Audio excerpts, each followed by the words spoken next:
नमस्कार दोस्तों। आज हम सुनेंगे मुंशी प्रेमचंद द्वारा लिखी कहानी शूद्रा का भाग 2।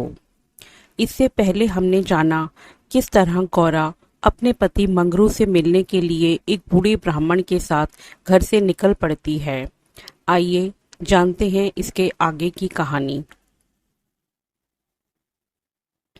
अब तक गौरा को अपने गांव लौटने की आशा थी। कभी न कभी वह अपने पति को वहां अवश्य खींच ले जाएगी, लेकिन जहाज पर बैठकर उसे ऐसा मालूम हुआ कि अब फिर माता को न देखूंगी, फिर गांव के दर्शन न होंगे। देश से सदा के लिए नाता टूट रहा है। देर तक घाट पर खड़ी रोती रही। जहाज और समुद्र देखकर उसे भय हो रहा था, हृदय दहल जाता था। शाम को जहाज खुला। उस समय गौरा का हृदय एक अक्षय भय से चंचल हो उठा। थोड़ी देर के लिए नैराश्य ने उस पर अपना आतंक जमा लिया। ना जाने किस देश जा रही हूँ, उनसे भेंट भी होगी या नहीं, उन्हें कहाँ खोजती फिरूंगी, कोई पता ठिकाना भी तो नहीं मालूम। बार बार पछताती थी कि एक दिन पहले क्यों ना चली आई। कलकत्ता में भेंट हो जाती तो मैं उन्हें वहां कभी ना जाने देती। जहाज पर और कितने ही मुसाफिर थे, कुछ स्त्रियां भी थी। उनमें बराबर गाली गलौज होती रहती थी, इसीलिए गौरा को उनसे बातें करने की इच्छा न होती थी। केवल एक स्त्री उदास दिखाई देती थी। गौरा ने उससे पूछा, तुम कहाँ जाती हो बहन? उस स्त्री की बड़ी बड़ी आंखें सजल हो गई। बोली, क्या बताऊं बहन, कहाँ जा रही हूँ? जहाँ भाग्य लिए जाता है वहीं जा रही हूँ। तुम कहाँ जाती हो? गौरा ने कहा, मैं तो अपने मालिक के पास जा रही हूँ। जहाँ ये जहाज रुकेगा वह वही नौकर हैं। मैं कल आ जाती तो उनसे कलकत्ता में ही भेंट हो जाती। आने में देर हो गई। क्या जानती थी कि वह इतनी दूर चले जाएंगे, नहीं तो देर क्यों करती। स्त्री, अरे बहन, कहीं तुम्हें भी तो कोई बहकाकर नहीं लाया है? तुम घर से किसके साथ आई हो? गौरा, मेरे आदमी ने कलकत्ता से आदमी भेजकर मुझे बुलाया था। वह आदमी तुम्हारी जान पहचान का था? नहीं, उस तरफ का एक बूढ़ा ब्राह्मण था। वही लंबा सा दुबला पतला लकलक बूढ़ा जिसकी एक आंख में फूली पड़ी हुई है? हाँ हाँ वही। क्या तुम उसे जानती हो? स्त्री, उसी दुष्ट ने तो मेरा भी सर्वनाश किया। ईश्वर करे उसकी सातों पुश्तें नरक भोगें, उसका निर्वश हो जाए, कोई पानी देने वाला भी ना रहे, कोड़ी होकर मरे। मैं अपना वृतांत सुनाऊं तो तुम समझोगी कि झूठ है, किसी को विश्वास ना आएगा। क्या कहूँ, बस यही समझ लो कि इसके कारण मैं ना घर की रह गई ना घाट की, किसी को मुंह नहीं दिखा सकती। मगर जान तो बड़ी प्यारी होती है। मिर्च के देश जा रही हूँ कि वही मेहनत मजदूरी करके जीवन के दिन काटूं। गौरा के प्राण नहुं में समा गए। मालूम हुआ जहाज अथाह जल में डूबा जा रहा है। समझ गई बूढ़े ब्राह्मण ने दगा की। अपने गांव में सुना करती थी कि गरीब लोग मिर्च में भर्ती होने के लिए जाया करते हैं, मगर जो वहां जाता है वह फिर नहीं लौटता। भगवान, तुमने मुझे किस पाप का यह दंड दिया? बोली, वह यह क्यों इन लोगों को इस तरह छलकर मरीच भेजते हैं? स्त्री, रुपए के लोभ से और किस लिए? सुनती हूँ आदमियों को इन सभी के पीछे कुछ रुपए मिलते हैं। मजूरी? गौरा सोचने लगी, अब क्या करूं? यह आशा नौका जिस पर बैठी हुई वह चली जा रही थी टूट गई थी, और अब समुद्र की लहरों के सिवा उसकी रक्षा करने वाला कोई ना था। जिस आधार पर उसने अपना जीवन का भवन बनाया था वह जलमग्न हो गया। अब उसके लिए जल के सिवा और कहाँ आश्रय है?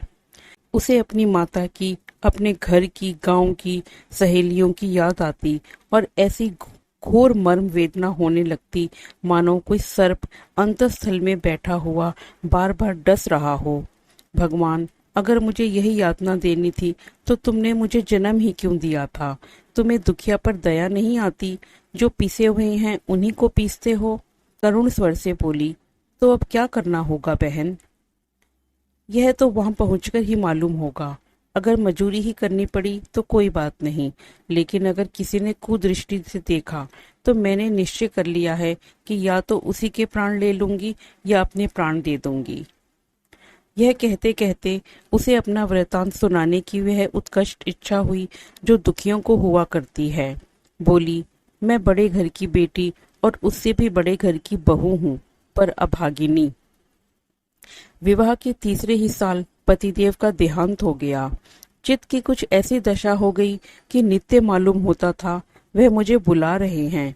पहले तो आंख झपकते ही उनकी मूर्ति सामने आ जाती थी, लेकिन फिर तो यह दशा हो गई कि जागृत दशा में भी रह रह कर उनके दर्शन होने लगे। बस यही जान पड़ता था कि वह साक्षात खड़े बुला रहे हैं। किसी से शर्म के मारे कहती ना थी, पर मन में यह शंका होती थी कि जब उनका देहावसन हो गया है तो वह मुझे दिखाई कैसे देते हैं। मैं इसे भ्रांति समझकर चित्त को शांत न कर सकी। मन कहता था, जो वस्तु प्रत्यक्ष दिखाई देती है वह मिल क्यों नहीं सकती। केवल वह ज्ञान चाहिए। साधु महात्माओं के सिवा ज्ञान और कौन दे सकता है। मेरा तो अब भी विश्वास है कि अभी ऐसी क्रियाएं हैं जिनसे हम मरे हुए प्राणियों से बातचीत कर सकते हैं, उनको स्थूल रूप में देख सकते हैं। महात्माओं की खोज में रहने लगी। मेरे यहाँ अक्सर साधु संत आते थे, उनसे एकांत में इस विषय पर बातें किया करती थी, पर वे लोग सदुपदेश देकर मुझे टाल देते थे। मुझे सदुपदेशों की जरूरत न थी। मैं वैधर्व्य धर्म खूब जानती थी। मैं तो वह ज्ञान चाहती थी जो जीवन और मरण के बीच का पर्दा उठा दे। 3 साल तक मैं इसी खेल में लगी रही। 2 महीने होते हैं वही बूढ़ा ब्राह्मण सन्यासी बना हुआ मेरे यहाँ जा पहुंचा। मैंने इससे वही भिक्षा मांगी। इस धूर्त ने कुछ ऐसा मायाजाल फैलाया कि मैं आंखें रहते हुए भी फंस गई। अब सोचती हूँ तो अपने ऊपर आश्चर्य होता है कि मुझे इसकी बातों पर इतना विश्वास क्यों हुआ। मैं पति दर्शन के लिए सब कुछ झेलने को, सब कुछ करने को तैयार थी। इसने रात को अपने पास बुलाया। मैं घर वालों से पड़ोसिन के घर जाने का बहाना करके इसके पास गई। एक पीपल से इसकी धुएं जल रही थी। उस विमल चांदनी में यह जटाधारी ज्ञान और योग का देवता सा मालूम होता था। मैं आकर धुएं के पास खड़ी हो गई। उस समय यदि बाबा जी मुझे आग में कूद पड़ने की आज्ञा देते तो मैं तुरंत कूद पड़ती। इसने मुझे बड़े प्रेम से बैठाया और मेरे सिर पर हाथ रखकर ना जाने क्या कर दिया कि मैं बेसुध हो गई। फिर मुझे कुछ नहीं मालूम कि मैं कहाँ गई, क्या हुआ। जब मुझे होश आया तो मैं रेल पर सवार थी। जी में आया कि चिल्लाऊं, पर यह सोचकर कि अब गाड़ी रुक भी गई और मैं उतर भी पड़ी तो घर में घुसने ना पाऊंगी, मैं चुपचाप बैठी रह गई। मैं परमात्मा की दृष्टि से निर्दोष थी, पर संसार की दृष्टि में कलंकित हो चुकी थी। रात को किसी युवती का घर से निकल जाना कलंकित करने के लिए काफी था। जब मुझे मालूम हो गया कि सब मुझे टापू में भेज रहे हैं तो मैंने जरा भी आपत्ति नहीं की। मेरे लिए अब सारा संसार एक सा है। जिसका संसार में कोई ना हो उसके लिए देश परदेश दोनों बराबर हैं। हाँ, यह पक्का निश्चय कर चुकी हूँ कि मरते दम तक अपने सत की रक्षा करूंगी। विधि के हाथ में मृत्यु से बढ़कर कोई यातना नहीं।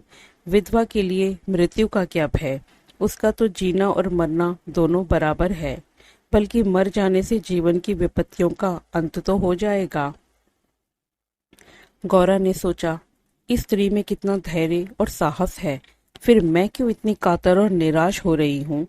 जब जीवन की अभिलाषाओं का अंत हो गया तो जीवन के अंत का क्या डर। बोली, बहन, हम और तुम एक जगह रहेंगी, मुझे तो अब तुम्हारा ही भरोसा है।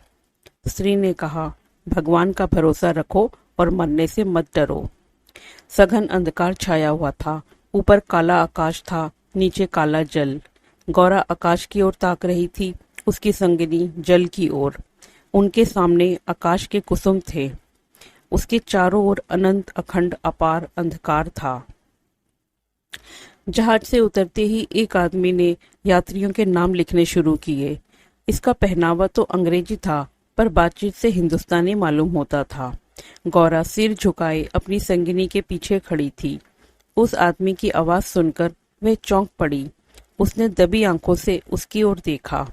उसके समस्त शरीर में सनसनी दौड़ गई। क्या स्वप्न तो नहीं देख रही हूँ? आंखों पर विश्वास न आया। फिर उस पर निगाह डाली। उसकी छाती वेग से धड़कने लगी, पैर थर थर कांपने लगे। ऐसा मालूम होने लगा मानो चारों ओर जल ही जल है और उसमें वह बही जा रही है। उसने अपनी संगिनी का हाथ पकड़ लिया, नहीं तो जमीन में गिर पड़ती। उसके सम्मुख वही पुरुष खड़ा था जो उसका प्राणाधार था और जिससे इस जीवन में भेंट होने की उसे लेश मात्र भी आशा न थी। यह मंगरू था, इसमें जरा भी संदेह ना था। हाँ, उसकी सूरत बदल गई थी। यौवन काल का वह कांतिमय साहस, सदैव छवि नाम को भी न थी। बाल खिचड़ी हो गए थे, गाल पिचके हुए, लाल आंखों में कुवासना और कठोरता झलक रही थी। पर था वह मंगरू। गौरा के जी में प्रबल इच्छा हुई कि स्वामी के पैरों से लिपट जाऊं। चिल्लाने का जी चाहा, पर संकोच ने मन को रोका। बूढ़े ब्राह्मण ने बहुत ठीक कहा था। स्वामी ने अवश्य मुझे बुलाया था और आने से पहले यहाँ चले आए। उसने अपनी संगनी के कान में कहा, बहन, तुम उस ब्राह्मण को व्यर्थ ही बुरा कह रही थी। यही तो वह है जो यात्रियों के नाम लिख रहे हैं। स्त्री, सच खूब पहचानती हो। गौरा, बहन, क्या इसमें भी संदेह हो सकता है? स्त्री, तब तो तुम्हारे भाग जग गए, मेरी भी सुधि लेना। गौरा, भला बहन, ऐसा भी हो सकता है कि यहाँ तुम्हें छोड़ दूं? मंगरू यात्रियों से बात बात पर बिगड़ता था, बात बात पर गालियां देता था। कई आदमियों को ठोकर मारी और कईयों को केवल गांव का जिला न बता सकने के कारण धक्का देकर गिरा दिया। गौरा मन ही मन गड़ी जाती थी, साथ ही अपने स्वामी के अधिकार पर उसे गर्व भी हो रहा था। आखिर मंगरू उसके सामने आकर खड़ा हो गया और कुचेष्टा पूर्ण नेत्रों से देखकर बोला, तुम्हारा क्या नाम है? गौरा ने कहा, गौरा। मंगरू चौंक पड़ा, फिर बोला, घर कहाँ है? मदनपुर, जिला बनारस। यह कहते कहते हंसी आ गई। मंगरू ने अब की उसकी ओर ध्यान से देखा, तब लपक कर उसका हाथ पकड़ लिया और बोला, गौरा, तुम यहाँ कहाँ? मुझे पहचानती हो? गौरा रो रही थी, मुंह से बात ना निकली। मंगरू फिर बोला, तुम यहाँ कैसे आई? गौरा खड़ी हो गई, आंसू पोंछ डाले और मंगरू की ओर देखकर बोली, तुम्ही ने तो बुला भेजा था। मैंने? मैं तो 7 साल से यहाँ हूँ। तुमने उस बूढ़े ब्राह्मण को मुझे लाने को नहीं कहा था? कह तो रहा हूँ मैं 7 साल से यहाँ हूँ, मरने पर ही यहाँ से जाऊंगा। भला तुम्हें क्यों बुलाता? गौरा को मंगरू से इस निष्ठुरता की आशा न थी। उसने सोचा, अगर यह सत्य भी हो कि इन्होंने मुझे नहीं बुलाया तो भी इन्हें मेरा यूं अपमान न करना चाहिए था। क्या वे समझते हैं कि मैं इनकी रोटियों पर आई हूँ? यह तो इतने ऊंचे स्वभाव के न थे। शायद दर्जा पाकर इन्हें मद हो गया है। नारी सुलभ अभिमान से गर्दन उठाकर उसने कहा, तुम्हारी इच्छा हो तो अब यहाँ से लौट जाऊं? तुम्हारे ऊपर भार नहीं बनना चाहती। मंगरू कुछ लज्जित होकर बोला, अब तुम यहाँ से लौटकर नहीं जा सकती गौरा, यहाँ आकर बिरला ही कोई लौटता है। यह कहकर वह कुछ देर चिंता में मग्न खड़ा रहा, मानो संकट में पड़ा हुआ हो कि क्या करना चाहिए। उसकी कठोर मुखाकृति पर दीनता का रंग झलक पड़ा। तब कातर स्वर से बोला, जब आ ही गई हो तो रहो, जैसे कुछ पड़ेगी देखी जाएगी। जहाज फिर कब लौटेगा? तुम यहाँ से 5 बरस के पहले नहीं जा सकती। क्यों, क्या कुछ जबरदस्ती है? हाँ, यहाँ का यही हुक्म है। गौरा, तो फिर मैं अलग मजूरी करके अपना पेट पालूंगी। मंगरू ने सजल नेत्र होकर कहा, जब तक मैं जीता हूँ तो मुझसे अलग नहीं रह सकती। तुम्हारे ऊपर भार बनकर ना रहूंगी। मैं तुम्हें भार नहीं समझता गौरा, लेकिन यह जगह तुम जैसी देवियों के रहने लायक नहीं है। नहीं तो अब तक मैंने तुम्हें कब का बुला लिया होता। वही बूढ़ा आदमी जिसने तुम्हें बहकाया मुझे घर से आते समय पटने में मिल गया और झांसा देकर मुझे यहाँ भर्ती कर दिया। तब से यहीं पड़ा हुआ हूँ। चलो मेरे घर में रहो, वहाँ बातें होंगी। यह दूसरी औरत कौन है? यह मेरी सखी है, इन्हें भी बूढ़ा बहका लाया। यह तो किसी कोठी में जाएंगी। इन सब आदमियों की बात होगी, जिसके हिस्से में जितने आदमी आएंगे उतने हर एक कोठी में भेजे जाएंगे। यह तो मेरे साथ रहना चाहती हैं। अच्छी बात है, इन्हें भी लेती चलो। यात्रियों के नाम तो लिखे ही जा चुके थे। मंगरू ने उन्हें एक चपरासी को सौंपकर दोनों औरतों के साथ घर की राह ली। दोनों ओर सघन वृक्षों की कतारें थी। जहां तक निगाह जाती थी ऊख ही ऊख दिखाई देती थी। समुद्र की ओर से शीतल निर्मल वायु के झोंके आ रहे थे। अत्यंत सुरम्य दृश्य था, पर मंगरू की निगाह उस ओर न थी। वह भूमि की ओर ताकता, सिर झुकाए संदिग्ध चाल से चला जा रहा था, मानो मन ही मन कोई समस्या हल कर रहा हो। थोड़ी ही दूर गए थे कि सामने से दो आदमी आते हुए दिखाई दिए। समीप आकर दोनों रुक गए और एक ने हंसकर कहा, मंगरू, इनमें से एक हमारी है। दूसरा बोला, और दूसरी मेरी। मंगरू का चेहरा तमतमा उठा था। भीषण क्रोध से कांपता हुआ बोला, यह दोनों मेरे घर की औरतें हैं, समझ गए? इन दोनों ने जोर से कह कहा मारा और एक ने गौरा के समीप आकर उसका हाथ पकड़ने की चेष्टा करके कहा, यह मेरी है, चाहे तुम्हारे घर की हो चाहे बाहर की। बच्चा, हमें चकमा देते हो? मंगरू, कासिम, इन्हें मत छेड़ो, नहीं तो अच्छा ना होगा। मैंने कह दिया, मेरे घर की औरतें हैं। मंगरू की आंखों से अग्नि की ज्वाला सी निकल रही थी। वह दोनों उसके मुख का भाव देखकर कुछ सहम गए और समझ लेने की धमकी देकर आगे बढ़े, किंतु मंगरू के अधिकार क्षेत्र से बाहर पहुंचते ही एक ने पीछे से ललकार कर कहा, देखें कहां तक लेके जाते हो। मंगरू ने उधर ध्यान नहीं दिया, जरा कदम बढ़ाकर चलने लगा। जैसे संध्या में एकांत में हम कब्रिस्तान के पास से गुजरते हैं, हमें पग पग पर यह शंका होती है कि कोई शब्द कान में ना पड़ जाए, कोई सामने आकर खड़ा ना हो जाए, कोई जमीन के नीचे से कफन ओढ़े उठ ना खड़ा हो। गौरा ने कहा, ये दोनों बड़े शोहदे थे। मंगरू, और मैं किस लिए कह रहा था कि यह जगह तुम जैसी स्त्रियों के रहने लायक नहीं है। सहसा दाहिनी तरफ से एक अंग्रेज घोड़ा दौड़ाता हुआ आ पहुंचा और मंगरू से बोला, वेल जमादार, ये दोनों औरतें हमारी कोठी में रहेगा। हमारी कोठी में कोई औरत नहीं है। मंगरू ने दोनों औरतों को अपने पीछे कर लिया और सामने खड़ा होकर बोला, साहब, ये दोनों हमारे घर की औरतें हैं। साहब, ओहो, तुम झूठा आदमी, हमारी कोठी में कोई औरत नहीं और तुम दो लेकर जाएगा? ऐसा नहीं हो सकता। गौरा की ओर इशारा करके बोला, इसको हमारी कोठी पर पहुंचा दो। मंगरू ने सिर से पैर तक कांपते हुए कहा, ऐसा नहीं हो सकता। मगर साहब आगे बढ़ गया था, उसके कान में बात न पहुंची। उसने हुक्म दे दिया था और उसकी तामील करना जमादार का काम था। शेष मार्ग निर्विघ्न समाप्त हुआ। आगे मजूरों के रहने के मिट्टी के घर थे। द्वारों पर स्त्री पुरुष जहां तहां बैठे हुए थे। सभी इन दोनों स्त्रियों की ओर घूरते थे और आपस में इशारे करके हंसते थे। गौरा ने देखा, उनमें छोटे बड़े का लिहाज नहीं है, न किसी की आंखों में शर्म है। एक भदैसल औरत ने हाथ पर चिलम पीते हुए अपनी पड़ोसिन से कहा, 4 दिन की चांदनी फिर अंधेरा पाक। दूसरी अपनी चोटी गूंदती हुई बोली, कलोर है ना। मंगरू दिन भर द्वार पर बैठा रहा, मानो कोई किसान अपने मटर के खेत की रखवाली कर रहा हो।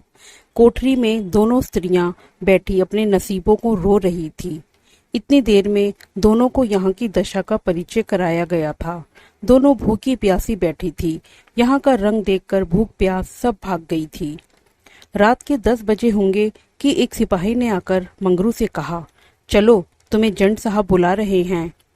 मंगरू ने बैठे बैठे कहा, देखो नब्बी, तुम भी हमारे देश के आदमी हो, कोई मौका पड़े तो हमारी मदद करोगे ना?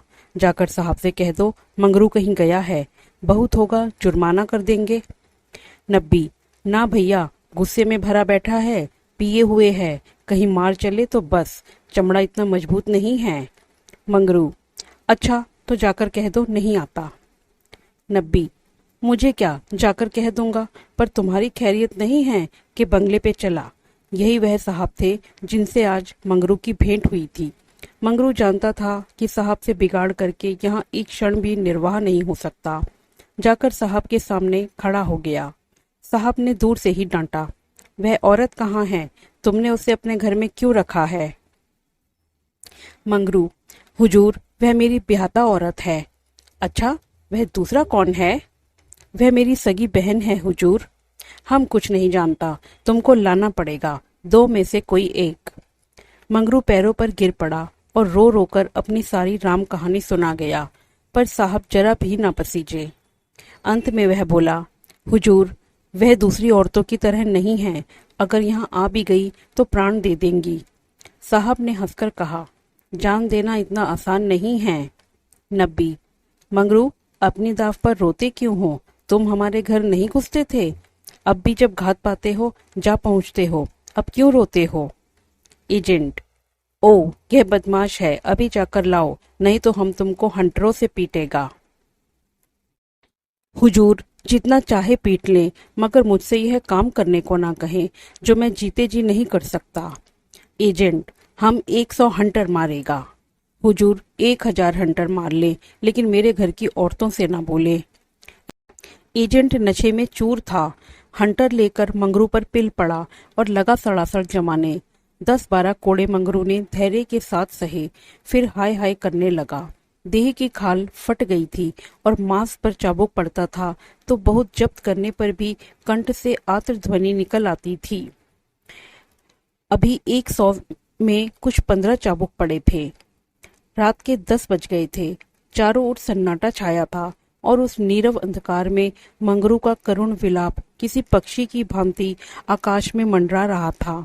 वृक्षों के समूह भी हतबुद्धि से खड़े मौन रोदन की मूर्ति बने हुए थे। यह पाषाण हृदय लंपट विवेक शून्य जमादार इस समय एक अपरिचित स्त्री के सतीत्व की रक्षा करने के लिए अपने प्राण तक देने को तैयार था, केवल इस नाते कि यह उसकी पत्नी की संगिनी थी। वह समस्त संसार की नजरों में गिरना गवारा कर सकता था, पर अपनी पत्नी की भक्ति पर अखंड राज्य करना चाहता था। इसमें अणु मात्र भी कमी उसके लिए असह्य थी। उस अलौकिक भक्ति के सामने उसके जीवन का क्या मूल्य था? ब्राह्मणी तो जमीन पर ही सो गई थी, पर गौरा बैठी पति की बाट जो रही थी। अभी तक वह उससे कोई बात भी नहीं कर सकी थी। 7 वर्षों की विपत्ति कथा कहने और सुनने के लिए बहुत समय की जरूरत थी, और रात के सिवा वह समय फिर कब मिल सकता था?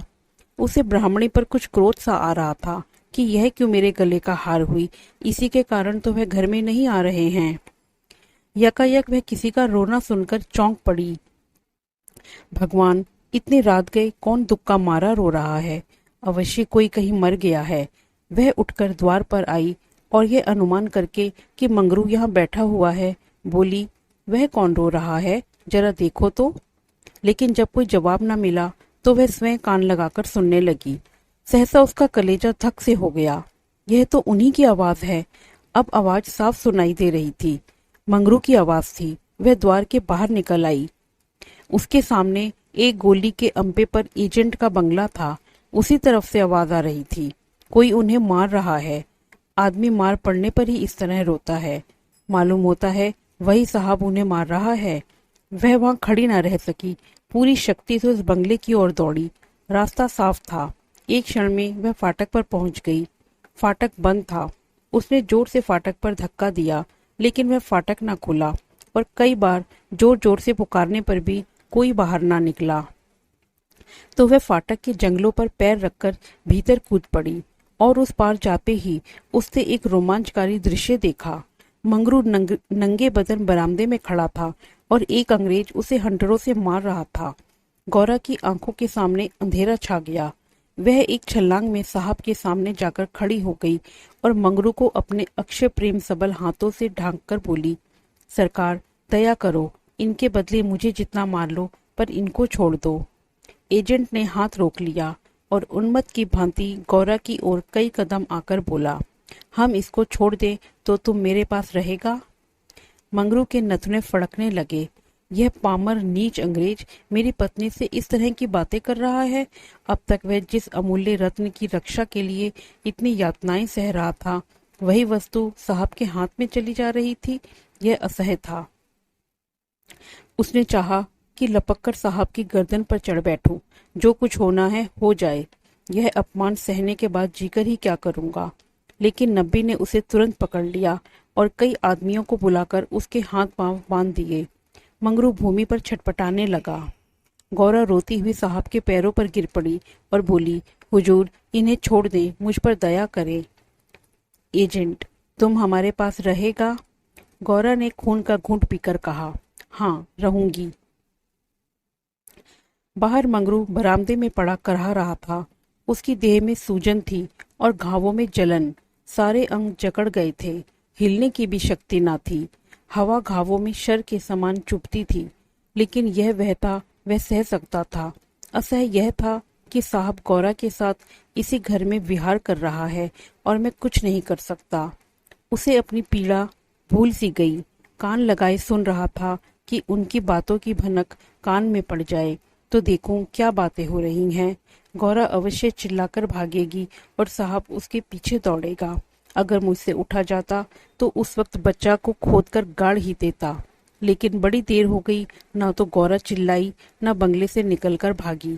वह उस सजे सजाए कमरे में साहब के साथ बैठी सोच रही थी, क्या इसमें तनिक भी दया नहीं है? मंगरू का पीड़ा क्रंदन सुन सुनकर उसके हृदय के टुकड़े हुए जाते थे। क्या इसके अपने भाई बहन माँ बहन नहीं है? माता यहाँ होती तो उसे इतना अत्याचार न करने देती। मेरी अम्मा लड़कों पर कितना बिगड़ती थी जब वह किसी को पेड़ पर ढीले चलाते देखती थी। पेड़ में भी प्राण होते हैं, क्या इसकी माता इसे एक आदमी के प्राण लेते देखकर भी इसे मना न करती? साहब शराब पी रहा था और गौरा गोश्त काटने का छुरा हाथ में लिए खेल रही थी। सहसा गौरा की निगाह एक चित्र की ओर गई। उसमें एक माता बैठी हुई थी। गौरा ने पूछा, साहब यह किसकी तस्वीर है? साहब ने शराब का गिलास मेज पर रखकर कहा, ओ यह हमारे खुदा की माँ मरियम है। गौरा, बड़ी अच्छी तस्वीर है। क्यों साहब, तुम्हारी माँ जीती है ना? वह मर गया। जब हम यहाँ आया तो वह बीमार हो गया, हम उसको देख भी नहीं सका। साहब के मुखमंडल पर करुणा की झलक दिखाई दी। गौरा बोली, तब तो उन्हें बड़ा दुख हुआ होगा। तुम्हें अपनी माता का प्यार नहीं था, वह रो रो कर मर गई और तुम देखने भी नहीं गए, तभी तुम्हारा दिल कड़ा है। साहब, नहीं नहीं, हम अपनी माता को बहुत चाहता था। वैसी औरत दुनिया में ना होगी। हमारा बाप हमको बहुत छोटा सा छोड़कर मर गया था। माता ने कोयले की खान में मजूरी करके हमको पाला। गौरा, तब तो वह देवी थी। इतनी गरीबी का दुख सहकर भी तुम्हें दूसरे पर तरस नहीं आता? क्या वह दया की देवी तुम्हारी बेदर्दी देखकर दुखी न होती होगी? उनकी कोई तस्वीर तुम्हारे पास है? ओह, हमारे पास उनके कई फोटो हैं। देखो, वह उन्हीं की तस्वीर है उस दीवार पर। गौरा ने समीप जाकर तस्वीर देखी और करुण स्वर में बोली, सचमुच देवी थी। जान पड़ता है दया की देवी हैं। वह तुम्हें कभी मारती थी कि नहीं? मैं तो जानती हूँ वह कभी किसी पर न बिगड़ती होंगी। बिल्कुल दया की मूर्ति हैं। साहब, ओ मम्मा हमको कभी नहीं मारता था। वह बहुत गरीब था, पर अपनी कमाई में कुछ न कुछ जरूर खैरात करता था। किसी बेबाप के बाग को देखकर उसकी आंखों में आंसू भर आता था। वह बहुत ही दयावान था। गौरा ने तिरस्कार के स्वर में कहा, और उसी देवी के पुत्र होकर तुम इतने निर्दयी हो? क्या वह होती तो तुम्हें किसी को इस तरह हत्यारों की भांति मारने देती? वह सरग में रो रही होंगी। सरग नरक तो तुम्हारे यहाँ भी होगा। ऐसी देवी के पुत्र कैसे हो गए? गौरा को यह बातें कहते हुए जरा भी भय न होता था। उसने अपने मन में एक दृढ़ संकल्प कर लिया था और अब उसे किसी प्रकार का भय न था। जान से हाथ धो लेने का निश्चय कर लेने के बाद भय की छाया भी नहीं रह जाती। किंतु वह हृदय शून्य अंग्रेज इन तिरस्कारों पर आग हो जाने के बदले और भी नम्र होता जाता था। गौरा मानवीय भावों से कितने भी अनभिन्न हो, पर इतना जानती थी कि अपनी जननी के लिए प्रत्येक हृदय में, चाहे वह साधु का हो या कसाई का, आदर और प्रेम का एक कोना सुरक्षित रहता है। ऐसा भी कोई अभागा प्राणी है जिसे मातृ स्नेह की स्मृति थोड़ी देर के लिए रुलाना देती हो, उसके हृदय के कोमल भाव को जगाना देती हो? साहब की आंखें डबडबा गई थी। सिर झुकाए बैठा रहा। गौरा ने फिर उसी ध्वनि में कहा, तुमने उनकी सारी तपस्या धूल में मिला दी। जिस देवी ने मर मर कर तुम्हारा पालन किया, उसी को मरने के पीछे इतना कष्ट दे रहे हो। क्या इसीलिए माता अपने पुत्र को अपना रक्त पिला पिला कर पालती है? अगर वह बोल सकती तो क्या चुप बैठी रहती? तुम्हारे हाथ पकड़ सकती तो ना पकड़ती। मैं तो समझती हूँ वह जीती होती तो इस वक्त विष खाकर मर जाती। साहब अब जब्त न कर सके। नशे में क्रोध की भांति ग्लानि का वेग सहज ही में उठाता है। दोनों हाथों से मुंह छिपाकर साहब ने रोना शुरू किया और इतना रोया कि हिचकी बंद गई।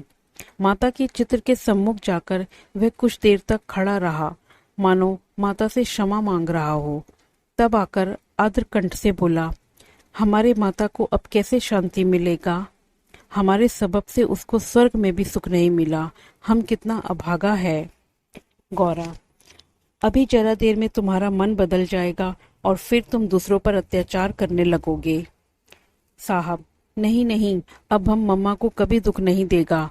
हम अभी मंगरू को अस्पताल भेजता है। रात ही को मंगरू अस्पताल पहुंचा दिया गया।